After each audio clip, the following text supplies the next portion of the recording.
এক ছিল বাঘ, ভীষণ গম্ভীর। কেউ হাসলে রাগ করে গর্জন দিত। আর এক ছিল বানর, চঞ্চল আর খুবই দুষ্টু। একদিন বনের রাজা সিংহ ঘোষণা দিল, যে আমাকে সবচেয়ে মজার কিছু দেখাবে তাকে আমি দেব 1 বালতি মধু। সবাই খুব উত্তেজিত।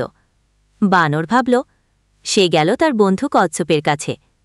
বন্ধু, আমার একটা পরিকল্পনা আছে। আমি তো ধীরে হাঁটি, তুই দৌড়া দৌড়া প্ল্যান কর।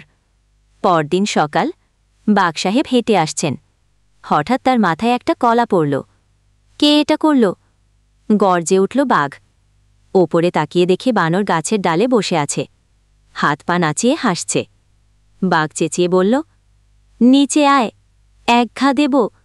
বানর হেসে বলল, ওরে বাগদা, আপনি তো রাজকুমার, এত রাগ করলে তো চুল পড়ে যাবে।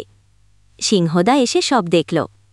বলল, বানর ভাই, তুমিই জিতেছ। বাঘকে হাসাতে পারা তো সত্যি কঠিন কাজ। সবাই হেসে উঠল।